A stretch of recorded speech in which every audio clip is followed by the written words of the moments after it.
Congratulations, you have been chosen. That is what they tell you. The food is real, the silk is real, the flowers are real, and in the beginning you almost let yourself believe the rest of it too. You are a young warrior, 20 years old, maybe 22, strong enough to carry a spear, fast enough to survive 3 seasons of battle, and today, in the chaos of an open field outside Tlaxcala, you were not killed. You were taken, deliberately, carefully, by men who needed you breathing. You do not know yet why that is worse. You grew up in a tributary village 2 days south of Tenochtitlan, not starving, not prosperous, the kind of place the Empire notices only when it needs men or maize. Your father taught you to run before he taught you to speak. Speed matters in a world like this. By the time you were 12, the Mexica came regularly, not to destroy, but to count, to weigh, to take. Tribute flowed in one direction, toward the capital. Boys your age were trained to fight, not because war was glorious, but because war was the only transaction where someone from a place like yours could move upward. Capture an enemy, bring him back breathing. That is how you rose. That is how you mattered. You believed in the system. You had no reason not to. What you did not know was that the system had already counted you. The Mexica call it Xochitlán, the Flower War. It sounds gentle. It is not. These wars are not fought to burn cities or annex land. They are fought to harvest bodies, living ones, specifically yours. The warriors surrounding you are not trying to kill you. They want you tired, cornered. They strike your shins and wrists with controlled, blunt force. 2 of them cut your hamstrings just deep enough to slow you without finishing you. It takes 4 of them. You fight back hard. You get 1 in the throat. He drops. The others do not flinch. They pin you down, rope around your wrists, rope around your ankles. They lift you, not like a prisoner, like cargo. One warrior leans close. He says something in Nahuatl you half understand. He calls you a gift. At the time you think he means to his chief. You are wrong. He means to the gods. Tenochtitlan is nothing you were prepared for. You have heard it described, heard it called the navel of the world, the floating city, the jewel of the 5th sun.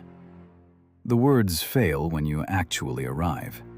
Causeways wide enough for 20 men walking shoulder to shoulder. Aqueducts running clean water into a city of 300,000. Markets that dwarf any settlements you have ever entered. The smell of copal incense and fresh maize and blood, braided together in the same morning air. You are walked through all of it quickly, not for sightseeing. A holding enclosure sits near the base of Templo Mayor, the great twin pyramid at the center of the city. Up close, its 2 peaks scrape the sky. The stones at the summit are dark, stained the color of old iron. You do not look for long. The guards feed you, maize cakes, dried fish, cacao. You eat because hunger wins over pride. But the care does not feel like kindness. It feels like someone fattening a calf they have no intention of selling. A priest arrives who speaks your dialect.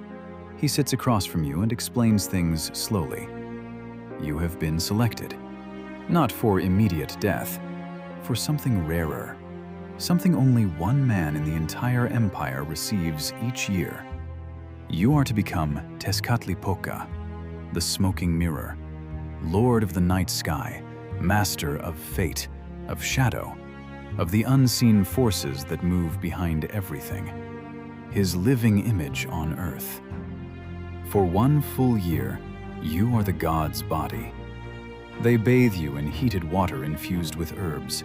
Priests rub pigment into your skin daily, black and yellow, the god's own colors.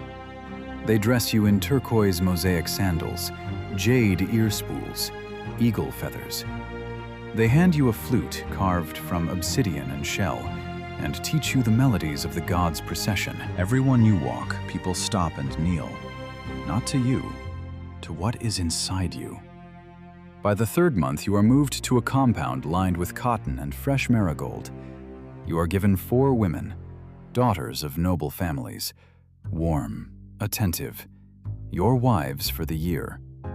The food keeps coming. The silk never gets rationed. The priest who speaks your dialect visits twice a week. He is warm. He answers every question you ask, except the one that matters. By month 4, you almost forget. You wake each morning to soft voices and burning copal. You walk the causeways and the city bows. It is very easy to start believing the city bows to you. Then you notice things. A priest is always within eyesight. When you move toward a causeway exit, someone redirects you. A gentle hand at the elbow, a suggested path. When your questions reach too far forward in time, the answers turn soft and circular and land nowhere. Your wives are genuinely kind, but they never speak about after. Nobody does. Around month 3, the shape of the arrangement becomes impossible to ignore. You are not a king. You are not a guest. You are a vessel. Tezcatlipoca requires a human body to walk the earth for 1 year. A body the priests have judged perfect enough to carry the god's energy without breaking. At the end of the year, the vessel is returned, opened, offered. The food was for the god. The silk was for the god. The wives, the flute, the crowds bowing in the street. All of it was for the god. You just happened to be wearing him. The flowers start to smell like copper underneath. You keep playing the flute. The month of Tocatl is coming. You know because no one will say its name. The 20th day of Tocatl arrives. They robe you in the finest garments of the year. Fresh paint, new feathers, jade at your throat. Copal smoke fills the compound until the walls disappear.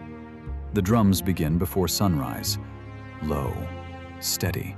The kind of rhythm that does not ask permission before it enters your chest. You are walked out into the city. Thousands line the main causeway and throw flowers into your path. Some weep. Not from grief, from something so large it needs a physical release, and tears are the closest thing available. You are the god's last walk. You have known this for weeks, but knowing a thing and walking through it while a city watches are not the same. The priests flank you now, close, for the first time all year. Their hands stay near you without quite touching. Templo Mayor grows as you approach. Up close, it is not magnificent. It is ancient and massive and patient. 113 steps to the summit. You have counted them before, from a distance, on quieter mornings. You count them again as you begin to climb. The drums do not stop. By step 80, the city is below you. By step 100, you are above the market smoke. You stop at the summit and look out. Tenochtitlan spreads in every direction. Canals threading between districts, the lake glittering past the causeways, snow-capped mountains lit by the early sun to the east. You played the flute in those streets for a year. You know the corner where the old women sell roasted maize. You know the canal where children fish at dusk. You know this city better than you ever knew your own village. The sacrificial stone is ahead of you. It curves slightly upward, its shape designed to arch a human back and open the chest. 5 priests stand positioned around it. The one at the center holds an obsidian blade. Volcanic glass, sharper than any metal ever gets. Your 4 wives were released at the base of the stairs. You watched them go. None of them looked back. Not because they did not care, because looking back was not part of the ritual. Nothing about this moment is about you anymore. Maybe nothing ever was. They do not drag you to the stone. They guide you. That detail stays. The god must walk to his own offering, The god must arrive without resistance. Anything less is an insult, and an insult needs to be atoned. You have been told this. You understand what the alternative looks like. So your feet move. 4 priests take your wrists and ankles, 1 on each limb, and you are bent back across the stone. The sky above Tenochtitlan is early morning blue. No clouds. A perfect day. The 5th priest speaks a consecration in Old Nahuatl. The words are not for you. They were never for you. The obsidian blade appears above you. The priests who work at Templo Mayor have practiced this for generations. They know the exact angle, the exact depth, the exact motion that wastes nothing. The blade opens the chest in a single controlled arc. The pain is total and immediate. It is also brief. The priest's hand enters the cavity. The heart, still contracting, is lifted toward the sun. It steams in the cool morning air. The crowd below does not cheer. They exhale. 300,000 people releasing something into the sky at once. The sun continues to rise. The god has been fed. The world does not end today. Your body is released from the stone. It rolls to the edge of the platform and descends the same 113 steps it climbed, much faster on the way down. The priests at the base of the stairs are already waiting. They know exactly what to do. They have done it many times. Your skull is cleaned and mounted on the Tzompantli, the great skull rack facing the plaza. Hundreds of others hang there already. Yours finds a slot. Not a name, a position. The rest of your body is distributed by rank. The warrior who captured you in the Flower War earns prestige for the quality of what he brought back. He will be spoken of for this. You will not. The god's costume, the jade sandals, the feathered headdress, the obsidian flute, is cleaned and stored. In 11 months, the selection begins again. A new captive will be bathed and painted and given 4 wives and taught the melodies. The city will kneel again. The god will walk again. Your year in those robes will not be mentioned.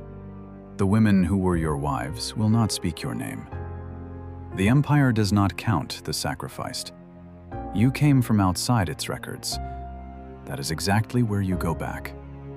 The maize will grow, the rains will come, or they will not. The sun will rise each morning without asking who paid for it. In the market near the Great Causeway, the old women still sell roasted maize from the same corner. The canal children still fish at dusk. And somewhere, 2 days south, in the village where you were born, a younger boy is training to run. He is fast. His father says speed matters. No one has told him yet about flower wars, about what it means to be taken instead of killed, about what happens at the top of 113 steps on a clear morning while a city watches and says nothing. He will learn in his own time. They all do.